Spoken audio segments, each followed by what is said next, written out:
미국의 바이든 행정부가 신장 위구르 자치구의 인종 학살 등 중국의 인권 탄압을 이유로 내년 베이징 동계올림픽에 외교적 보이콧, 즉 정부 대표단을 파견하지 않겠다고 밝혔습니다.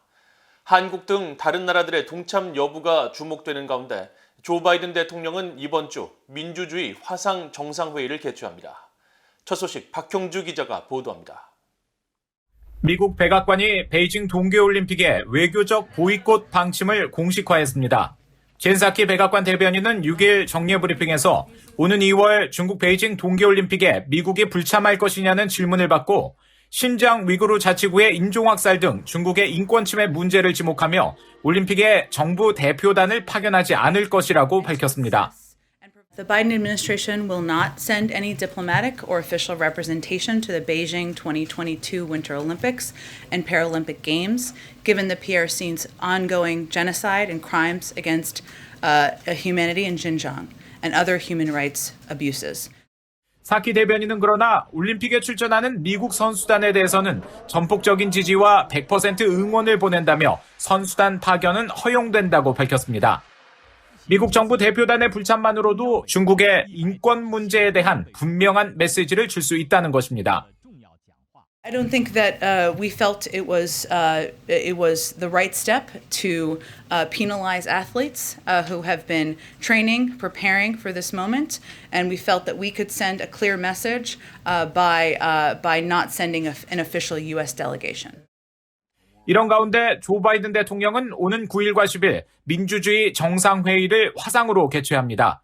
한국과 일본, 영국 등 110개국 지도자와 시민사회가 참석해 민주주의 강화를 위한 협력을 결집하는 자리인데 권위주의 차단과 부정부패 척결, 인권 존중과 증진이 핵심 의제라고 국무부는 밝혔습니다. 웬디 셔먼 국무부 부장관은 워싱턴의 민주주의 관련 민간단체가 6일 이번 행사를 주제로 개최한 세미나에 참석해 전 세계 민주주의가 점점 많은 도전에 직면하고 있다며 비민주적 권위주의 국가 지도자들의 행태를 지적했습니다. And the COVID-19 pandemic has given anti-democratic leaders new tools to engage in repression by using public health as an excuse to restrict people's freedoms.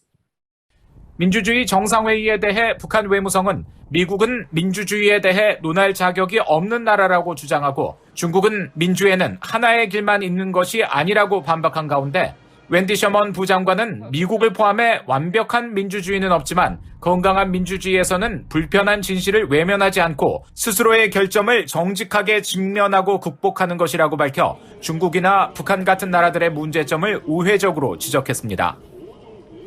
이런 가운데 젠사키 백악관 대변인은 다른 동맹국들의 베이징 동계올림픽 보이콧에 대해 각국이 결정할 문제라고 밝혔습니다. 영국과 캐나다 등 현재 보이콧을 검토하고 있는 나라를 비롯해 한국과 일본 등의 동참 여부가 주목됩니다.